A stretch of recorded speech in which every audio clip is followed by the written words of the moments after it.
I turned off my phone on December 23rd. Not dramatically, not in protest, just quietly. One slow press of a button screen fading to black. I placed it face down on the kitchen counter beside the fruit bowl that's usually overflowing this time of year. It felt heavier than usual. Not the phone me. There was no announcement, no post, no warning message to the group thread. Just silence. The kind of silence that feels new even though it's always been waiting. And then I made tea. There's a sound the kettle makes when it just begins to boil soft and urgent like breath. I stood there listening to it, my hands wrapped around the edge of the counter, grounding myself in the quiet that hadn't visited this house in years. There were no lights strung this time, no centerpiece, no turkey thawing in the sink. The guest room was still unmade. No pine-scented candles, no timeline written on the fridge in dry erase marker. It was December 23rd, and for the first time in more than a decade, my house wasn't preparing to hold anyone, and I wasn't preparing to hold everything. They probably thought I'd just forgotten to send the usual message. Same time as last year, let me know if you're bringing anything. Does anyone remember who made the sweet potatoes in 2019? That message always came from me, along with the meal plan, the grocery lists, the reminders, the folding chairs dragged from the garage and wiped down with lemon oil. But not this year. This year I didn't plan a thing. I watched the light shift across the floor and let myself notice how long it had been since I spent this much time in my own house. Without the noise, without the weight of coordination. I was always the one who made it happen. Not because I loved organizing, though I did once, but because I thought if I didn't do it, it wouldn't get done. Or worse, it would fall apart. And somehow I thought that meant I would fall apart too, that if they didn't come here, they wouldn't come together at all. And maybe that used to be true. Maybe I was the reason they gathered the anchor no one acknowledged. But now I wasn't sure if I'd ever been the anchor or just the dock. People pull up tie-off, unload their things, and when they're done, they drift away. I don't mean that unkindly. I don't think they ever meant to treat me like a backdrop. But when someone always says yes always fills the gaps, covers the cracks, remembers the little things, you stop noticing them, or rather you stop imagining the version of life where they stop doing it. That's who I became. Not the star of the holiday, not the heart, just the infrastructure. The one who texts the group when mom's going to be late. The one who remembers that the twins don't eat gluten. The one who makes sure there's a vegan option even if the vegan cousin canceled last minute. I don't think anyone ever asked me if I wanted to do it again. Not really, they just assumed I would, because I always had. And to be fair, I let them. Year after year, I stepped forward. I smiled, I hosted, but there's something about carrying everything quietly that builds a slow kind of resentment, not loud, not toxic, just bone-deep tiredness that doesn't know where to go, until it finds a place, a moment. For me, that moment was the stillness of this kitchen. December 23rd, a cup of tea, a phone turned off, no plans, no performance, just me. And I wasn't angry. I wasn't waiting for them to beg me to change my mind. I just wanted to see who I was when I wasn't keeping everyone else stitched together, because I wasn't sure I knew anymore. The silence at first felt unfamiliar. But not in a frightening way, more like walking into a room you've cleaned but never actually sat in. The quiet was gentle and a little awkward, and so new that I didn't quite know what to do with it. So I let it sit with me. I let myself sit in it. I read a book, not a self-help book, not a productivity hack, not something with underlines or folded corners, just a story. Something with no takeaway. It felt indulgent, foreign. And I thought back to the year I'd almost asked for help. It wasn't that long ago, 2 Christmases before this one. I'd come down with a cold that refused to leave. It wasn't serious, no fever, just a lingering ache and that fog that lives behind your eyes when you're too tired to say anything clever. I told myself I'd be fine. I always was, but something in me cracked open just a little a hairline fracture. And before I could overthink it, I sent a message to the family group chat. Hey everyone, just a heads up, I've been feeling under the weather. I might need help with a few things this year. I stared at the screen after I hit send, half expecting an immediate flood of replies. Relief, concern. Maybe someone would even say, "Don't worry, we've got this." But that's not what happened. There were a few red receipts, a heart emoji from my niece, a "hope you feel better soon" from my brother, the kind of thing you say when someone sneezes, not when they quietly say they might not be able to carry the weight this time. No one asked what kind of help I meant. No one offered specifics. No one called. And I remember sitting on the couch with the blanket pulled up to my chin, staring at the phone like it might apologize. It didn't. And I felt stupid, not because I'd asked for help, but because I'd expected it. That was the first time I realized how invisible the effort had become. How I'd made it look so easy for so long that they'd forgotten it ever took energy, that I ever had limits, that maybe I wasn't a well of endless availability. That year I still did everything, not because they insisted they never had to, because I couldn't stand the thought of what it would look like if I didn't. I moved slower, I took breaks, but I still hosted. They noticed I looked tired.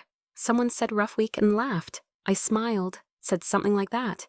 And not once did anyone look me in the eye and ask if I was really okay. It wasn't cruelty. I truly don't think so. It was blindness. They were used to me being okay. They needed me to be okay, because if I wasn't, who else would make it all work? That's the trap of being the strong one. People don't check in. They check off. They put you in a box labeled reliable, and then they stop wondering how you're holding up in there. So I learned to stop hoping for the ask. I stopped hinting. I stopped waiting. And eventually, I stopped feeling surprised when silence followed softness. There was a moment, I remember this clearly, when I was kneading dough for cinnamon rolls at midnight on Christmas Eve. My back was aching. My nose was still stuffed. The house was cold in that specific way it gets when no one's left the oven open yet. And I paused. I leaned against the counter. And I whispered to myself, this is not love. Not because I didn't love them. Not because they didn't love me. But because love without attentiveness is just familiarity. And familiarity doesn't care if you're tired, it just cares that you're still showing up. I think that's when I stopped associating tradition with joy. I started seeing it as a structure, one I was expected to maintain, one that no one else knew how to repair because I never gave them the tools. I held the whole thing together with good intentions and duct tape. And every time it started to shake, I blamed myself for the cracks. That year after everyone left, I didn't cry. I didn't rage. I just sat on the stairs, still in my socks, and thought, I wonder what would happen if I didn't say anything next year, didn't ask, didn't warn, didn't coordinate, just stepped back. The thought scared me, but it didn't go away. It lingered like steam in the kitchen, like the sound of the kettle, soft and urgent. When December came again, I didn't make a decision so much as I made space. I didn't draft a long message explaining why I couldn't do it this year. I didn't post anything or call anyone or mark a red X on the calendar. I just didn't say yes. It was quieter than I expected this choice. Not dramatic, not even intentional at first, just a withholding, a stillness. I let the group chat sit untouched. I didn't send the usual nudge.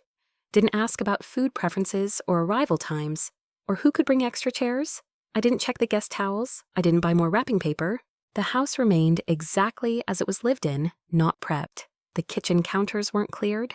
The freezer wasn't rearranged. There was no smell of cinnamon, no quiet hum of planning beneath everything I did. At first, I told myself I was just running late, that I'd get to it, that maybe I just needed a few more days. But then a few days turned into a week, and then it was the middle of December. And still, I said nothing, and they said nothing back. I watched the silence stretch like fog, soft, suspended, waiting to see who would speak first. The first message came on the 15th. Hey, are we still doing Christmas at your place? I let it sit. On the 17th, should I book the train, or is someone else hosting? Still, I said nothing. Not because I was punishing them, not because I wanted them to suffer or guess, but because I realized, maybe for the first time, I wasn't obligated to explain my absence from a role I was never formally given. I wasn't breaking a promise. I had simply stopped volunteering. That distinction mattered to me. For years, I'd believed I couldn't walk away unless I made a speech about it. That stepping back required justification, a list of grievances, a carefully worded boundary. But I didn't want a dramatic exit. I didn't want to be applauded for burning out or pitied for being tired. I wanted to find out who I was when I wasn't performing usefulness. So I turned off the reminders. I didn't pick up the dry cleaning. I walked past the seasonal aisle at the store without stopping. And each time I didn't act, I expected guilt to flood in. I waited for the panic, the shame, the itch to fix it all before anyone noticed. But what I felt mostly was space. There was so much room in the silence. It wasn't empty, it was wide. And in that wide quiet, I began to notice the things I'd pushed aside for years. The way my shoulders relaxed when I knew no one would arrive. The way my stomach unclenched when I didn't have to host. The strange, still ache of realizing how many holidays I'd spent doing instead of being. I started waking up without a list in my head. I made a breakfast slowly. I drank tea while it was hot. I read. I took long walks past houses lit with color and warmth, and for the first time, I wasn't comparing myself to them. I wasn't measuring the gap between what I gave and what I received. I was just walking. Meanwhile, the messages kept coming, fewer now, more passive. Guess we're all waiting on you. Well, let us know. I assume it's still happening. Then silence. No one called. No one stopped by. No one said, "Are you okay?" I thought that might hurt. I braced for it. But what surprised me wasn't the lack of outreach. It was the lack of surprise. Of course they didn't ask. That was the whole point, wasn't it? For them, I was reliable, steady, unfailing. And for the first time, I saw that not as a compliment, but a kind of erasure. When someone always says yes, you forget they're allowed to say no. When someone always hosts, you forget they have a front door that closes from the inside too. I thought they might press harder. I thought someone might say we're worried about you.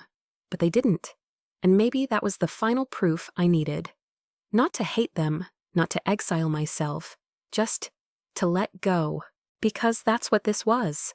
Not a grand rebellion, not a lesson, just release. Not every story has a villain. Sometimes there are just people standing in a circle, waiting for the same person to speak first, and one day she doesn't. And the silence doesn't break, it grows. And that silence, as it turns out, is sacred. Christmas morning came anyway. The sun still rose in that quiet winter kind of way. Pale light through the window, soft shadows on the floor. There were no sounds of footsteps on the stairs, no clatter of pans, no scent of cinnamon or cloves curling through the hallway. Just stillness. I sat at the table with a warm mug cupped between my hands and realized this was the first Christmas in over a decade that I wasn't tired before the day even began. I wasn't running through a mental checklist. I wasn't timing the oven. I wasn't fixing someone else's problem before they noticed it was broken. I was just there, awake, breathing, present. It should have felt free, and in some ways it did. But freedom, I've learned, comes with its own kind of weight. Not the heaviness of obligation, but the ache of what's absent, and the sharpness of realizing how much of your identity was wrapped around being needed. The silence wasn't loud, but it wasn't kind either. It asked questions I hadn't made space to answer before. Not did you make the right choice, but what does it mean if no one noticed you were gone? I had expected some version of guilt, maybe even regret. Instead, what I felt was grief. Grief for a version of myself that had believed showing up was the same as being loved. Grief for the rituals I had built with my own hands, not because they were sacred, but because no one else bothered to make them real. Grief for the years I dressed my exhaustion in cheer, tied it with ribbon, and handed it out like it was joy. The strange thing is, I didn't miss the people exactly. I missed the version of them I had created in my head. The warm, attentive family. The ones who would notice if I fell. The ones who'd say, "Let me take that from you." But that version didn't exist. What existed was a group of people who loved me probably, but who also loved convenience, who had grown used to being centered in something I quietly built around them. I stood at the window and watched as a neighbor pulled into their driveway, carrying a pie in a tin and a wrapped box under one arm. I wondered if they're walking into chaos or calm, if someone had remembered their favorite dish, if they'd be asked about work, or if someone would just pour them a drink, even say, "I'm glad you're here." I didn't feel envy, not quite, but I did feel something else. A kind of distance, like the version of Christmas I'd carried for so long had floated away and left me with a blank space I didn't know how to fill. Around noon, I made myself a simple meal. Eggs, toast, no fanfare. I played a record, sat on the couch, let sunlight fall across my legs. The house creaked not from footsteps or laughter, but from the kind of quiet you only hear when you're not trying to manage anyone else's emotions. And then, without really thinking about it, I opened the cabinet above the fridge, the one where I'd always kept the holiday linens. The runner with embroidered trees, the cloth napkins I only brought out once a year. The ones I used to iron at midnight, even though no one ever noticed. I stood there, hand resting on the fabric. And I didn't pull them down. I just closed the cabinet slowly and sat back down. Because something in me understood finally that tradition without care is just choreography. And I was done performing. I didn't cry. I didn't toast to myself. I didn't write a journal entry with a breakthrough. I just sat in my house on Christmas Day and lived through it. And the world didn't fall apart. No one came banging on the door. No one called in panic. They adjusted. They made other plans, or didn't. And me, I watched the afternoon come and go like weather, and realized I was still here, still whole, just quieter now. And that quiet, once I stopped fighting, it began to feel like peace. Not the joyful, exuberant kind, not holiday movie peace, but the kind of peace that comes when you finally step out of a role you were never really thanked for playing. The kind of peace that says you can rest now, even if no one else notices you needed to. 2 days later, I turned my phone back on. Not because I was ready, not because I missed anyone, just because the silence had done its job and I wanted to know what came next. It powered up slowly. The screen lit with familiar icons. The world, it turned out, had not ended without me. 17 missed calls, 36 unread messages, 2 voicemails. For a moment, I just stared at them. Then I set the phone down and made tea, not out of ceremony, but habit. I wasn't ready to hear their words with an empty stomach. When I finally picked it back up, I didn't open the group chat first. I started with the voicemail, my sister. Light voice forced brightness. "Hey, so, not sure if you're okay, but we were all kind of waiting. It was weird not hearing from you. I mean, I know you've been quiet lately, but yeah. Anyway, call when you can." She didn't sound mad, just inconvenienced. Like someone who'd ordered food and wasn't sure if it had been canceled or just delayed. The second voicemail was from my cousin, the one who never helped, but always took leftovers. "Hey, did we miss something? Like, were we supposed to go somewhere else? Anyway, hope you're good. Just confused, I guess." That word landed in my chest. Confused. Not concerned, not sorry. Not we should have checked on you sooner, just confused. Because the system they'd relied on without question had gone offline and no one knew what to do without it. When I opened the messages, they were more of the same. A few scattered greetings. A Merry Christmas with a question mark that felt like a jab. One simple "what happened?" None of them said "we missed you." None of them asked "are you okay?" Not one message read "I realized how much you've always done." Instead, they wanted answers. Not to understand, but to resume normal. That was the moment I really knew that I'd made the right choice. Because if they had seen me, I wouldn't have had to disappear for them to look.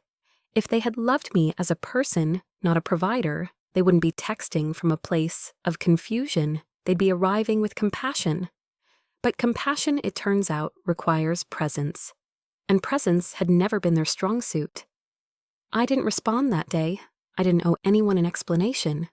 Because stepping back isn't the same as disappearing. And silence in this case wasn't absence. It was the clearest I'd ever spoken. Still, something in me ached. Not because I wanted them to grovel, not because I hoped for a dramatic confrontation, but because there's a special kind of pain in realizing you could vanish even briefly, and no one would trace the edges of your shape with care. They'd just fill the space with questions, with assumptions, with noise. I sat on the floor that afternoon, phone in hand, tea long gone cold, and I let the weight of it all settle. This was what it felt like I realized to stop being convenient, not adored, not remembered with reverence, just slightly missed and quickly misunderstood. It was sobering, but also clarifying. I used to think the opposite of love was hate. It's not. It's expectation, it's familiarity so deep it flattens you. They didn't see my silence as a signal, they saw it as a glitch. Something to fix, not something to understand. And I, for years, had taught them to think that way. I had trained them lovingly to depend on me, to believe I'd always hold the weight, that I'd always fill in the blanks. And so when I didn't, they felt confused, because I hadn't warned them that I might one day be human. That's the part I can't quite let go of. The idea that I'd been complicit in my own invisibility. I had covered for everyone, translated their silences, softened their rough edges. I'd anticipated their needs, made excuses for their selfishness, and called it love. But love doesn't survive in a vacuum. And I had been gasping for years. So I didn't respond to the messages? Not yet. I just let the dust settle. And for once, I let someone else be uncomfortable with my quiet. It wasn't revenge. It wasn't coldness. It was the beginning of something I wasn't sure how to name yet. But I knew this much. They would never look at Christmas the same way again. And neither would I. The messages stopped after a few days. Not all at once. Not dramatically. Just faded. First, the check-ins became jokes the way people try to shrink discomfort into something easier to swallow. Guess we've all graduated from Christmas school this year. Bet your oven's relieved. Next time give us a little warning, we almost had to talk to each other. I didn't answer. I read the words and I felt nothing. Not anger, not even disappointment anymore. Just clarity. I finally understood what it meant to no longer crave what you know won't come. They weren't going to apologize. Because in their eyes, there was nothing to apologize for. They had come to rely on me, yes, but gently, carelessly. Like leaning on a wall that had always been there. And when that wall disappeared, they didn't ask why. They just looked around for something else to lean on. Maybe that's human, but it's also revealing. They didn't miss me. They missed what I used to do for them. And I didn't want to explain that. Not because I couldn't, because I finally, for once, didn't want to be the explainer. For years, I had filled in the gaps. Of plans, of food, of emotion. I was the interpreter, the moderator, the keeper of context. I taught everyone how to understand each other, while no one asked if I felt understood. And I think a part of me used to believe that one day they'd see it, that I wouldn't have to say it, they'd just know. They'd look around and realize how much I held and how much they'd taken for granted. But now I didn't need that moment, not anymore, because the absence had already done what explanation never could. It made them look at each other. It made them ask who's going to do it if she doesn't. And for the first time, I wasn't the answer to that question. I heard from a cousin weeks later that they'd ended up doing something small at my brother's house. Pizza, no tree, no gifts. Someone brought paper plates, and no one really knew how to carve the ham. There was no playlist, no candlelit table, no magic. Just people awkward and uncertain, trying to recreate something without knowing what made it work. And still they didn't reach out. Not to apologize, not to say they understood now. Maybe they were too embarrassed, or maybe they still didn't get it. Either way, I didn't fill in the silence. I didn't soften the distance. I didn't say it's okay, just to make it easier for them to feel better about what they never noticed. Because it wasn't okay. And more importantly, it didn't have to be. They were allowed to feel confused. They were allowed to miss what I used to give. But I was allowed to stop giving. That was new for me. New. Allowing people to feel the consequences of my absence without rushing in to repair the rupture. It wasn't cruelty. It was correction. Not punishment, but balance. Because for so long, I had been the cushion. The one who made sure no one landed too hard. And all it got me was a kind of invisibility so complete that I had to vanish before anyone noticed I was even tired. So no, I didn't respond. I didn't say, I hope it went well. I didn't ask who came or what they ate, or if anyone told the story about Grandpa and the broken ornaments. I let them hold their own story, without me in the middle. And in that space, I began writing mine. It didn't have glitter or garlands or a perfectly set table, but it had quiet and light and rest. It had mornings where I didn't rehearse the day's emotional labor in my head. It had dignity. That's the word that came to me quietly and without fanfare. Dignity. Not the kind you earn by being praised, the kind you reclaim when you stop auditioning for love. I thought for a long time that being essential meant being irreplaceable, but what I was to them was convenient, and convenience isn't connection, so I didn't ask them to see me differently. I simply became someone new, whether they noticed or not. For a while, I kept waiting for something dramatic to happen. A confrontation, a reckoning, a long message from someone saying they finally understood, but nothing came. The group thread returned to its usual rhythm: birthday photos, inside jokes, half-finished plans. No one brought up the missing holiday. It slipped into the background like a movie scene, edited out in post-production. Not gone, just ignored. And somehow that was worse, because part of me still believed that silence would mean significance, that if they weren't speaking about it, it was because they felt it, because they were reckoning with the shape of my absence. But they weren't. They had simply adapted. And adaptation, I've learned, is a double-edged thing. It makes people resilient, but it also lets them forget. Forget what used to exist. Forget who used to hold it all. So I stopped checking the thread, not out of pettiness, out of self-preservation. I realized I wasn't angry that they'd moved on. I was just startled by how quietly it happened. No collapse, no protest, just life flowing around the gap where I used to be. And I kept thinking, so this is what it looks like when something ends and no one calls it by name. It wasn't a ruin. There were no ashes, no broken glass. Just a space that used to be filled, now left untouched. I used to think that if I ever stopped, really stopped, I'd feel unmoored, untethered. But the truth was, I felt still, like a house that used to echo with too many voices, now finally able to hear itself again. I went through January like someone waking up from a long, too bright dream. I cleaned out a closet I hadn't opened in years, donated 3 boxes of holiday decor, sat in silence more than I spoke, and one afternoon, while sorting through old linens, I found the place cards, handwritten, laminated, decorated with glitter stars. Names of people who never noticed where they sat, only that the food was hot and the wine kept flowing. I held them in my hands and waited for the wave, the ache, the guilt. But nothing came, only a small smile, and the thought you did all of that, and they never knew. Not in a bitter way, just plainly. I placed them gently in the trash. That moment, that soft, ordinary disposal, felt more honest than any conversation I might have had. Because some things don't need to be salvaged. Some stories don't need an epilogue. They just end. And this was one of them. The ending wasn't harsh, it wasn't cruel, it was quiet. And somehow that made it feel even more final. Because when something ends in silence, there's nothing left to argue with, no fire to put out, no damage to assess, just the still truth, it's over. And no one's coming to ask why. And I think, strange as it sounds, that was the most liberating part. Not the decision to stop, but the realization that I didn't need anyone to name it with me.